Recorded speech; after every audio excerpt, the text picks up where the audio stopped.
on it again. So we remove the heater hose then, yeah? See the heater hose. See?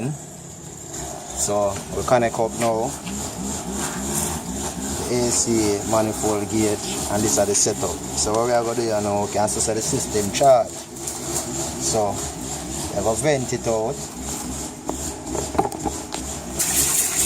And you vent it out through the high side in a liquid water, that is.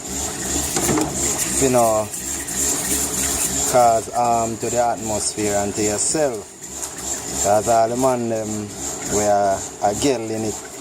Why this does make it be a permanent gelding. So you evacuate the system properly. You understand? If you don't have a vacuum pump, the way you do it. So the gauge will go down.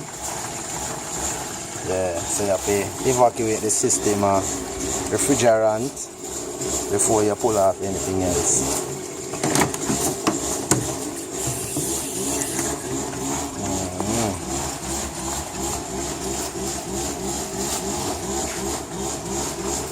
And when you see it reach a 0, you know, say everything come out of it.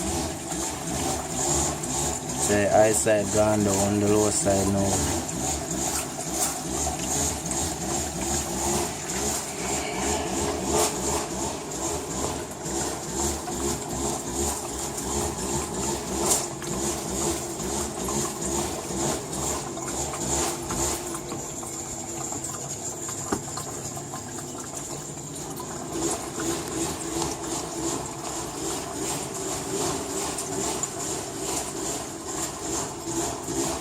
Basically, I just saw you do it still until it reaches 0.